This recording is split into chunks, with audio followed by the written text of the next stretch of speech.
following interview with Eugene Guihot was conducted at his home in Jesmond, Newcastle, the 8th of March 2019. So can you just tell me, Eugene, a little bit about where you were born, where you grew up, went to school, that kind of thing? Yeah. Well, I was born in Lithgow. Mm-hmm. Well, actually, I was born opposite the high school, at my grandmother's place. We spent the first 12 years there. Went to Cool Public School at Lithgow. Mm-hmm.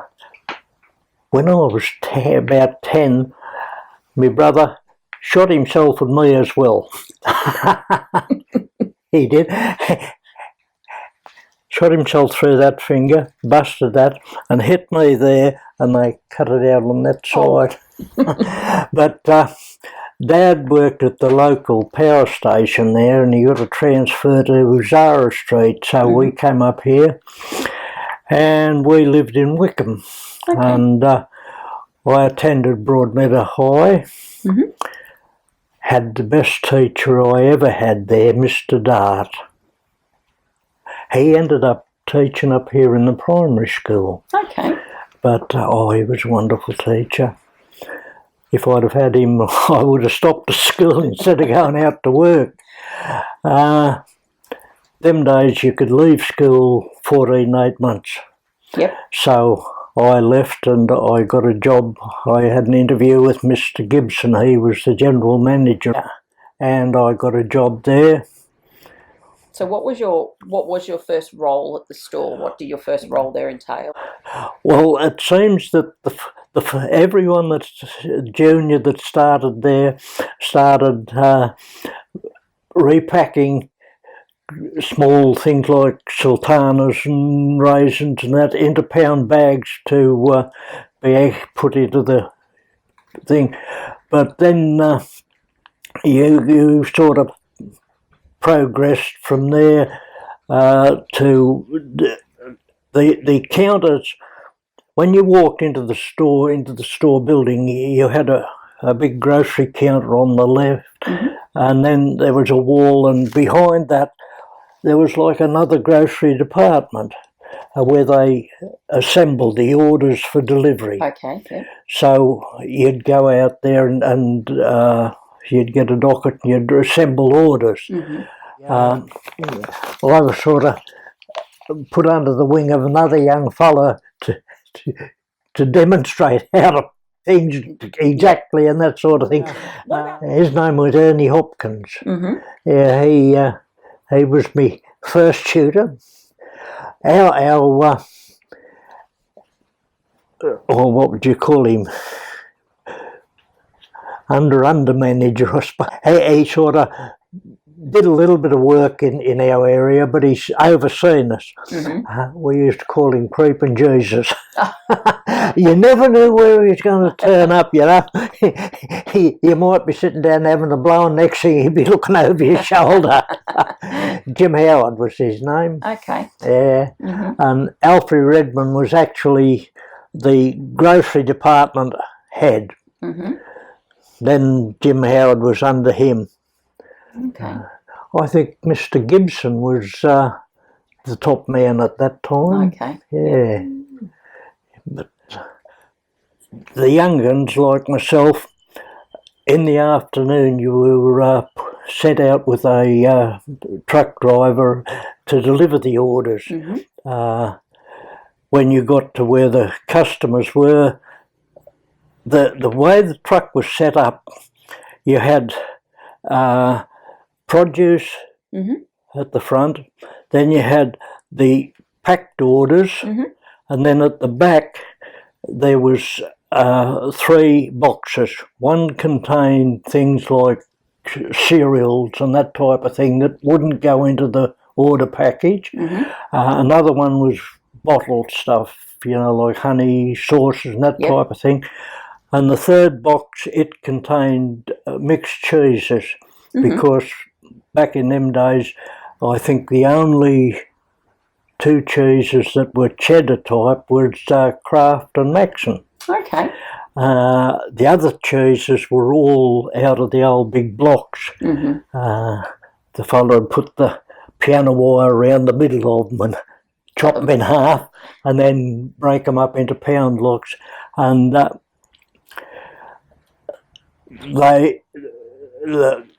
they'd get all dockets from the office all set up in their right order for delivery. Mm-hmm. And the top of the docket was all these loose items. No, the top of the docket was produce, like wheat, bran, that type of thing. Then there was the loose object, and then there was the parcel. The driver would take his truck over and they'd load the produce. Mm-hmm. Then they'd put the parcels on, then he'd put the other things on. And of an afternoon, we'd go out with them. And while we were actually going to the customer with it, the driver would assemble all these other bits and pieces on the back, ready for you. So then your job was to take the goods in to the customer and... Yeah. I had one funny incident.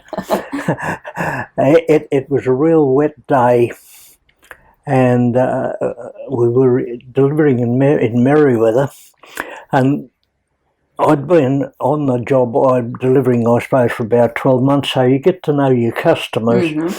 And all you did, as you walked down the side, you just yell out, "Grocer," and if the door was open, you just went straight in and put the things on the kitchen table.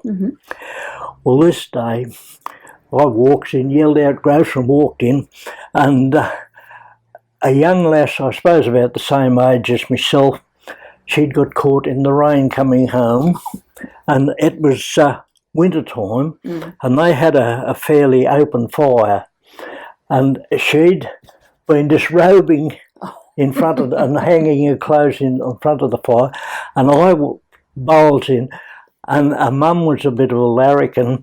She sort of jumping this way in front of her daughter, and I don't know who was the most embarrassed, the daughter or me, but I remember that thing. But no, we sort of graduated through. I went over into the produce section for a while, where you did the same sort of things. You took a bag of wheat and you put it down into 14-pound, 28-pound bags. At that time, bags were very scarce. Okay. So what they used to do, you know, when you emptied a sugar bag or you emptied a wheat bag or something like that, they branded it with a 6. Now, when you delivered your produce, the ladies or customers, they just keep all these bags aside, and every bag that you got with a 6 on it, you wrote them a credit for 6pence. It was like the bottles used to be in the old days. So you never run out of bags, but you ensured that. I had to deliver a couple of days a week. A fortnight, we deliver store bills on push bikes. And I remember, I don't know whether you know Curry Street over in Merriweather. No, not myself. Well, you've got, as I recall, you've got Ridge Street, Janet Street and Curry Street. They all run east to west, and they like that. Up and down hills. And I'm coming down Curry Street on the bike, and the brake give way. Oh dear. I hit the curb on the other side, and it took me about half an hour to gather up all the bills again. Oh no. They had 3 modes of traffic to deliver the groceries. They had a horse-drawn wagon. They had the truck with the big gas bags. The horse ones did the very close in and flat areas of town. The ones with the gas bags did, like to say, Merriweather with the hills and parts of Mayfield where they were hilly. And then there was 2 trucks that run straight on petrol. Okay. And they did out, say, Belmont, Cardiff and that. And that was the ones I worked on. Okay, yep. Yeah. So can you tell me a little bit about, you mentioned the trucks that had the big gas bag on them. Can you tell me how that worked? How they inflated the gas and how long the truck lasted on the gas? And they had their own major outlet from the gasworks to there, and they just coupled up the pressure from the gasworks, just inflated it like a big balloon, and then it was just the pressure of itself, and it would gradually go down. When it got about 3/4 empty, it'd tend to flap like that. In the breeze. Which was quite, it was scary at times when, you had a bad wind. And did you have to fill up the truck with gas each time before you yes. out? Yes. Okay. Yes, it was filled every day. By the time you did your run, you were pretty well right out of gas. So it was... And you didn't have any trouble with that? There was no mechanical breakdowns or no gas explosions or any... The only thing it did, you could guarantee if you switched the ignition off and back on, you would get a very, very loud explosion. So some of the fellas, when they see someone walking their dog, they give the dog a hell of a fright.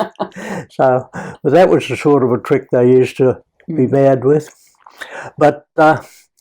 they had a couple of fellas with sulkies that used to go around and collect orders, and also two blokes with I'd say they'd be about 2.5 horsepower BSA motorbikes. And they used to go, and they'd go to every house that was there and collect the orders, and as I said, we'd go and deliver them. But you had the main grocery where the ordinary people come and get. Then you had behind that where we packed them. Then they had the big courtyard where the trucks come in and loaded. And on the other side of that, on the other side of the courtyard was the produce, where all the produce was packed and that, and the pastry cook. They had their own, even though the bakery was over at Clyde Street, they had over at Clyde Street, they had the bakery and the stables over there, but they had the pastry cook, and they used to just bring it straight up into the shops from there. Okay. And for morning tea, I used to go and buy an apple pie. They were about that round. Slip over to the pastry cook's area and cover it with fresh cream. So it was quite good. Yeah. And did you buy many of your other groceries at the store too? Did you shop at the store throughout? Oh yes, we did all our shopping at the store. Now, what a lot of people didn't take into consideration, which I think did a lot to finish the store, was the fact that if you went to, say, Woolworths or some of these other shops, they were a few pence cheaper. But when you took your divvy into account, the store was at least equal or better. Yeah. And we started off with a minimum that you could have something like 5 shillings. We just got but you couldn't buy anything on credit. You had to pay for everything with a low thing. But when you built your divvy up over time, then you'd get your card and you could book it up. That became your line of credit kind of thing. And when we got married, we finished up in a flat at Bar Beach, and we bought a bedroom suite. Oh, okay. And we put that on the bill. We paid that off with no interest and got divvy on the full price. So it was a wonderful place. And it didn't matter what you wanted. You could nearly buy it at the store. Yep. And you could guarantee the quality. They never sold junk. Yeah. So how long did you work at the store for in total? Only about 18 months. Okay, all right. But then you were, after that, you're pretty much a loyal customer for... Oh, yeah. Actually, when I got married, the first thing we did was join in our own name. And thanks to my wife, she kept an eye on things, and she said to me one day, she said, I think the store's going bad. Mm. And we'd accumulated quite a bit of money. So we said, right, we need to upgrade our car. So we drew all out bar what was required to keep a full membership. Mm-hmm. And within months of that, the store collapsed. Mm. So you might have lost that otherwise. Oh, we'd lost. Although I will say the fella that did the winding up of the store, he did a wonderful job. I think it finished up like about something 95% returned he got for us. Mm-hmm. So, you couldn't complain about that. He did a wonderful job, that fella. So which branch of the store did you shop at most? Which was your local? Well, the groceries was our main, because, you get established and you don't need anything much other. And shoes and clothing we get there, they were good. So did you get your groceries delivered, or you went in and... Oh, yeah. Well, when we were living in the flat, all we did, we'd put our order in the little servery box outside the flat, our flat. Mm-hmm. The fellow would come and collect it. When we'd come home from work, a couple of days later, our groceries would be waiting at the door. Nice. And of course, you could afford to have them at the door in them days. I wouldn't like to do it today. Yeah. And so when you visited the store, what are some of your memories of the inside of the store? Well, one of the things they had there that intrigued me was their the vacuum system they used to, if you went and paid money at this counter, they never kept money there. Mm-hmm. They just had this little container, like a small bottle sort of thing, and they'd slip it into this tube, and it'd zip across. I think in one of them photos out there, you can see the tubes going top, and it'd go to the cashiers.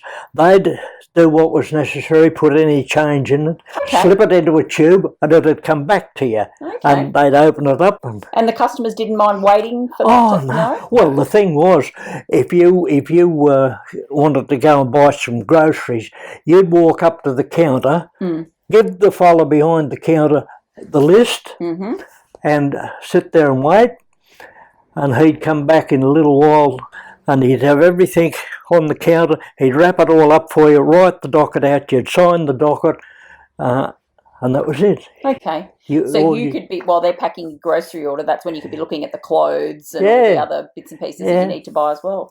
Yeah. Okay, so it's definitely different from modern shopping. Oh, it was ideal them days. And if you walked into the shoe shop or the where you wanted a shirt, as soon as you walked in, there was someone there to serve you and look after you. Do you still have anything that you brought at the store over the years? The dressing table in there is still the one, and the quality of that is, we in 1961, I think it was, we had that much water in this place. Oh, really? Yeah. And that dressing table went completely underwater.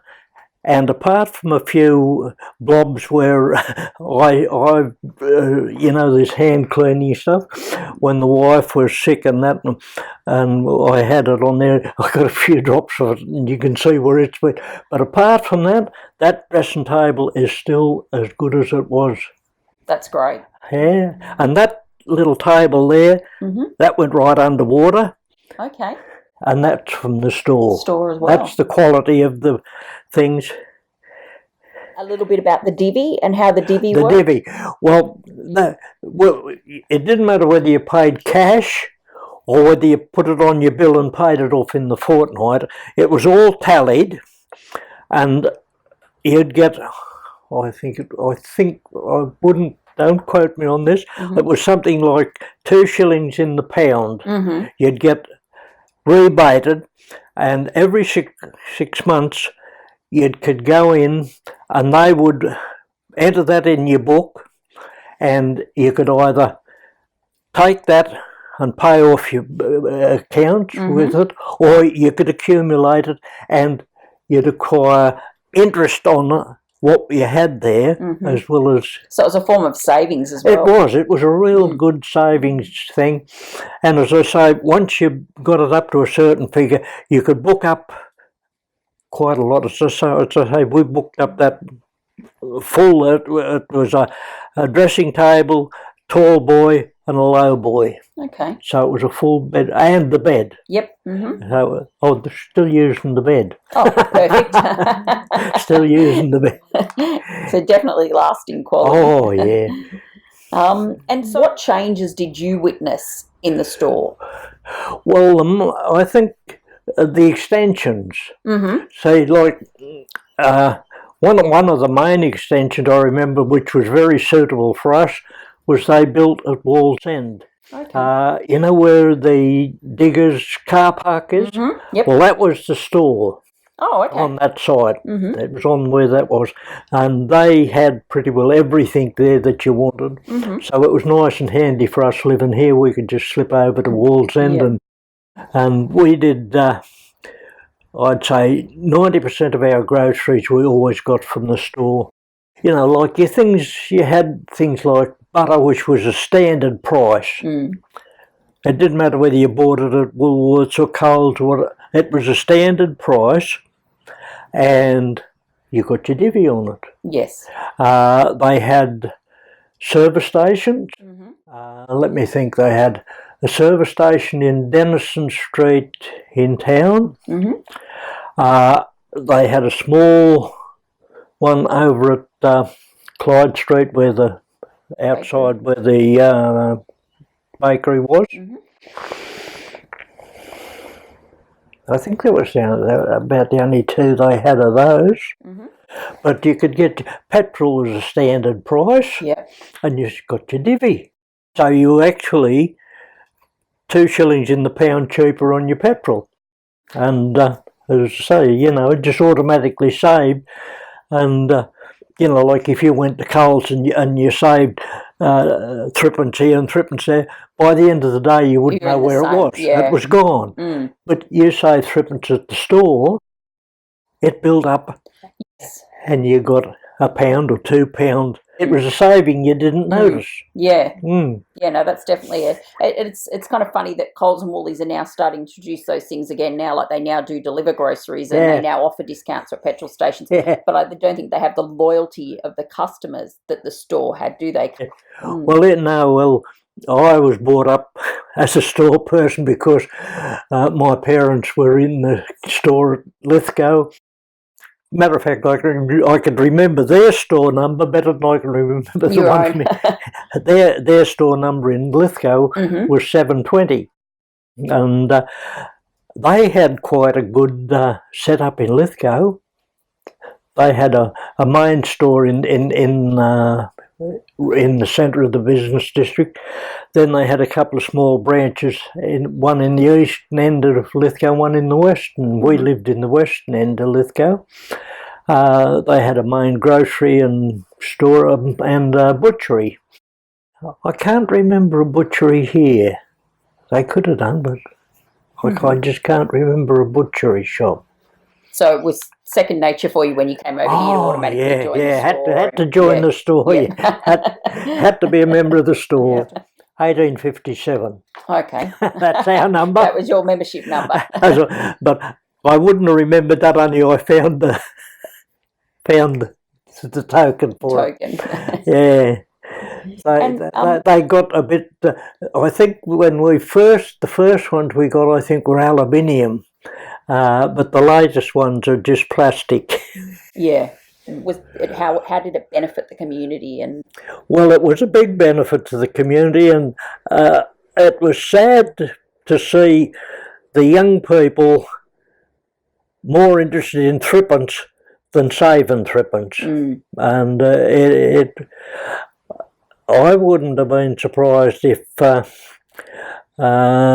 big business had infiltrated the top end and did a bit of, I reckon they did with Arnott's Biscuit. I reckon they got in there and virtually sabotaged the thing. But no, it was a very sad loss when the store went.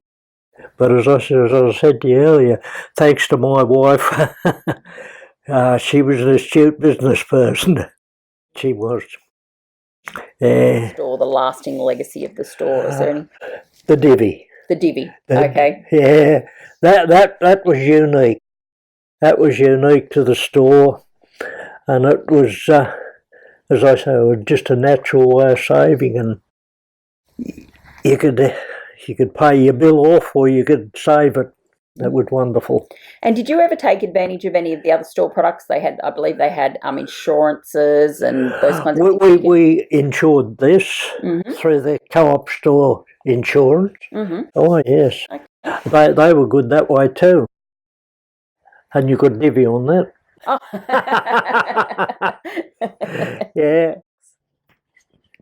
Yeah. My wife was anything interesting in the newspaper. There's our token. So with your little token there, so you just had, whenever you wanted to buy something and put it on your store account, you'd hand that across, would you? Yeah, just give them that. And you had to sign the docket as well, to sign it, so they knew which member of the family did the actual purchase in case there was some dispute. They knew exactly who it was. But no, that you just presented them with that. And that's our share book. So just talk me how this works. So this is the date?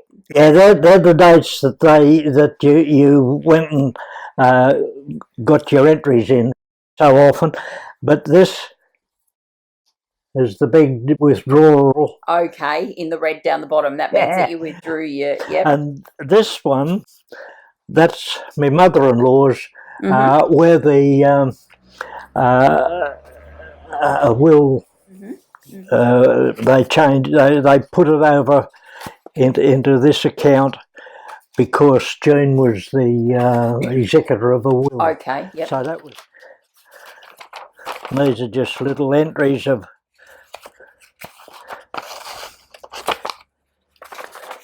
So this one looks like it starts in the 1970s. Yeah. Okay, so it lasted you 10 years. This little book.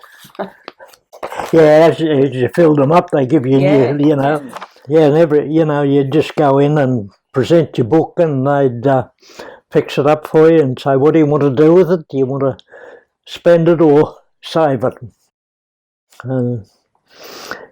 Okay, so it says, if you want to run an account and spend $20 per fortnight, you are expected to have $20 invested as share capital and so on. Yeah. So you basically had to invest roughly what you thought you'd spend each fortnight. That's right. Yeah. So the more you had in, the bigger bill you could run up, and there was no interest. You never paid any interest on anything. But then they paid you interest on the money that you had in there. You got divvy on it. Yeah. Yep. You got divvy and interest, so you won both ways.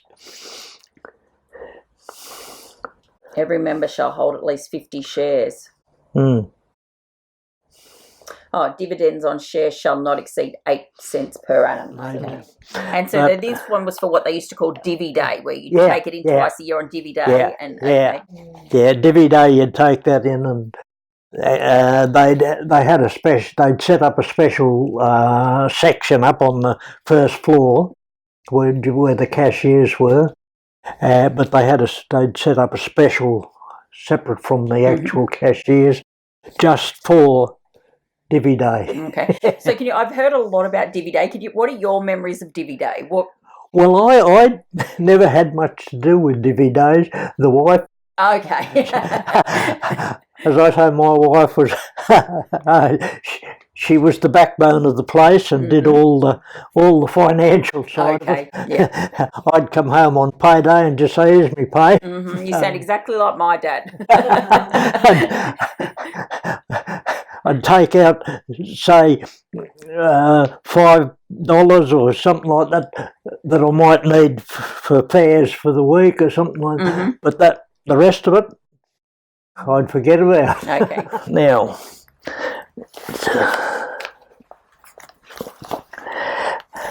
that's one of these articles on the store.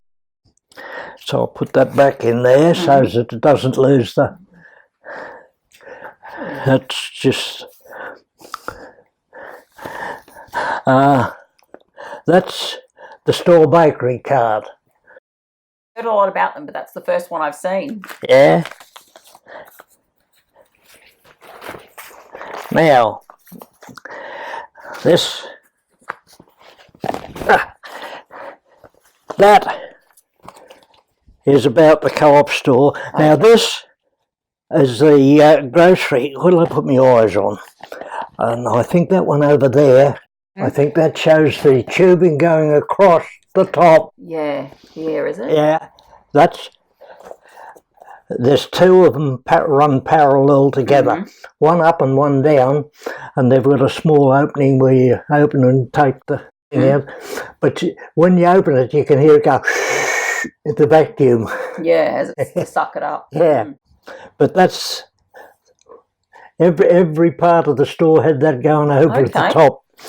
But there's just some of the extension to the store there. Oh, this one's gorgeous. There, that's the old grocery counter, as you can see, and the customer just sitting there waiting for everything. For their order to be, yeah. And a similar type counter to that was out the back where they made the orders up. Similar type thing. You had the main shop, say, in this part. Then you had out the part where they made up the orders. Then they had out here where we packed the little bits and pieces into pound bags. And over here they had an area where they had like the cereal and that. And they were packed up loose into a big box. That was on that side. Then you had the courtyard here. And over the back of that you had the pastry cook and produce. Okay. So was the courtyard just for people to gather in while they were there shopping, or what purpose did the courtyard serve? The courtyard was mainly for the trucks to load. Okay. That was an area where the trucks and the horse wagons came in to load their day's deliveries. Okay. Right.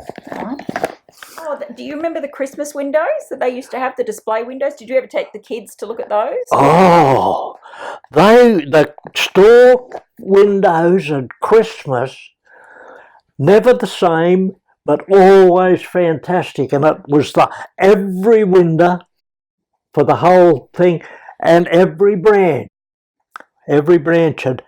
And another thing on what would it be, 8-hour day, when they used to have the procession from town down to the showground, the floats they'd put in, top notch every time. They were terrific. They were very community orientated. If there was something going on in the community, you could guarantee they'd be there and they'd be top notch. Oh, they're Christmas windows, and they always had a good Santa Claus. Christmas, and they always perfectly dressed, you know, no scruffy beard, just nicely dressed. Oh yeah, well turned out. Yeah. Before I started going out with June, I was going out with another lass, and then I'm sort of balancing it between the two. Well, June was in the same boat. Before I come on, she was going out with this other fella. And as I say, that was just before her 21st birthday, and she didn't know which one to invite, so she invited neither of us. Yeah, she invited neither of us. Okay. It's in Pacific Park up there, hospital. Yeah. We used to, when we were at the beach, Jane and I both loved the beach. Just near where that photo was taken, there was a milk bar, McNeil's Milk Bar, and unlike today, a milk bar was the drink of young people, or either that or a creamy soda. Yes. And we used to be regulars there. go to the beach, I was a body surfer. I never board rode or anything. The nearest board riding we got was the old surfer planes. Okay, yep. We go and hire one of them, and I'd get a good wave and be coming in halfway in, and I'd find someone on my back, and he'd be chewing. So Jane would have a nice ride into the shore on my back. Yeah. Did you teach the kids to do that? Oh, our kids loved the beach. Yeah. Well, I always loved swimming. When we lived in Lithgow, the small arms factory was just below where we lived, and they had established a big cooling pond. It would be about, let me say, about 120 metres long, and it was sort of egg-shaped, and at the biggest part of it was just over a metre, and it, as I say, it come down, and on the short end of the egg, they'd actually cemented that bit and made a proper pool out of that, and that's where you could learn to swim. Okay. But that was our swimming pool. Okay. And if you got a bit cold, you could go over to where the warm inlet water was and get warm. But we learned to swim there. Okay. Yeah. So where did you work after you left the store, Eugene? Do you want a list? Well, the reason I left was because a mate of mine that lived just round the corner said he asked, he'd acquired a full, the old-time diving suit, and he decided to do a bit of salvage work, and he needed someone that he could rely on as his attendant. So that's what I went handle the safety rope and the air rope, and 3 pulls to this and 4 pulls has come up. Okay. And where did he dive? Like out on the in the harbour, or one of the main areas of his salvage work was up near Walsh Island, because that had a big slipway up there, and they used to do a lot of small vessel, like the dredges and things like that, and the pilot boat, and they could go up on the slips up, and there was different wrecks around the harbour that we went down and salvaged all the brass and copper off them. One job we did have, down where Queen's Wharf is, that Hunter River Steamship Company, I think it was, had a small steamer that used to ply between Sydney and Newcastle. It did bits of cargo and a couple of passengers, and it went back. And on one of its trips back, it had a load of bagged oysters, and the sling broke, and dropped a sling load of oysters in the harbour. So they employed Sid to go down and retrieve them. Yeah, one of our jobs. But then we gradually run out of salvage work. Let me think, where did I go from there? Most likely to W.D. Smith. He was a road contractor, travelled all around the state wherever there was road building work. Roads. Yeah. I got my driver's licence there in a 1942 Ford truck, and they had a real bad crash gearbox. You had to get your mesh dead right, or they yeah. I did night work for the public works. I worked on it was a bit smaller than a tug. That was, I suppose you called it a steam launch. We did the night patrol. They went round all the dredges that were moored in the harbour to make certain their lights were on. Called in at a few of the tugs and that, and the firemen would leave a bank on their fire, so they'd have fire for the morning. But we'd go around and check and top up the banks. I was supposed to only work on the boat. I was only fireman deckhand on the boat, and I was supposed to just do that. But I had a damn good boss. So a lot of the things like the arresties, it was a 6-fire boiler, and they'd keep the two end fires. It was a big open thing, but it had the 6 grates. We'd both go down and bang. After that, I went to a sawmill. I had a funny experience there. I started off just docking palings, and then the boss said, get on the end of the crosscut saw. Tell me there's no blood in this story. No. There's no drastic things in this. But I got on the end of the crosscut saw, and the bloke on the other end said, he's no use on it, get him off, get me another bloke. So he actually was a friend of mine that he stuck on the end of it. End of the day, get him off it, he's no good one. So they took him off it and they put me on with me mate, and away we went like trains. Now, I don't know whether you know it, but with a crosscut saw, you only pull. You don't push. Because if you push, you bow. Then we moved on to the big breaking down saw, the one that takes the first cut off the timber. They were cutting down the old... through the war, they'd build up a stock of turpentine piles, and they hadn't used them, and that's what they were cutting up for household timber. The mill. Then I got a job with the PMG on the line side. I worked there for about 19 years, I think. I started off digging trenches.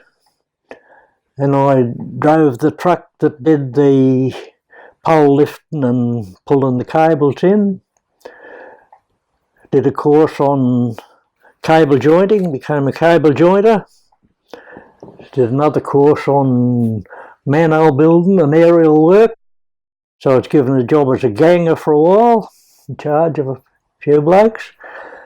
Then went back to cable jointing. They brought in coaxial cable at that stage, so we did a course in Sydney. That was the only times I was ever away from June, was when I'd go to Sydney on a course. So a job come up as a clerk for Wannsee Sheepskins at Carrington, and I applied for it, and I got the job. If it was clerical, I did it. So I had a wide range of jobs, and I never knew from one day to another what I was going to be doing the next day. You know, the shipping company would ring up and say, oh, so-and-so's in. So we'd have to arrange a ship. I worked meter reader collector. And one wet day coming home on the motorbike, there's a bloke about 100 yards from the pedestrian crossing, so this bloke in front of me decides that he's going to give way to him, even though he don't know whether he's going to use the crossing or not. And of course I slid the motorbike on its side and banged this knee into the broken across there, and 2 breaks from there up into the joint. Anyway, the powers that be decided that the rough terrain that we covered at the time might have been just enough to aggravate it, so they said, come in we'll give you a job as a clerk. Okay. Think about it. I said, what's there to think about? And after a few changes of positions in the office, learning the different bits and pieces, I finished up in, I think, one of the best jobs in the office. I finished up in the credit office, and the mail had come in, and he'd get it could be from a business or from an ordinary person, and there'd be insufficient data to say what that was about and where it was for, and that had come up to me, and I'd have to search and find out and get all the details and send it back to the cashier so they could Yeah. Mm-hmm. So you never knew what problem that's the thing that always I found interesting. Yeah, So yeah, you it's never like knew. investigative. Some of the things you automatically got to know because they were regulars. You could say, every bill that comes in, I'm going to get a money order from out Toronto from this person, and all I'll have is the money order.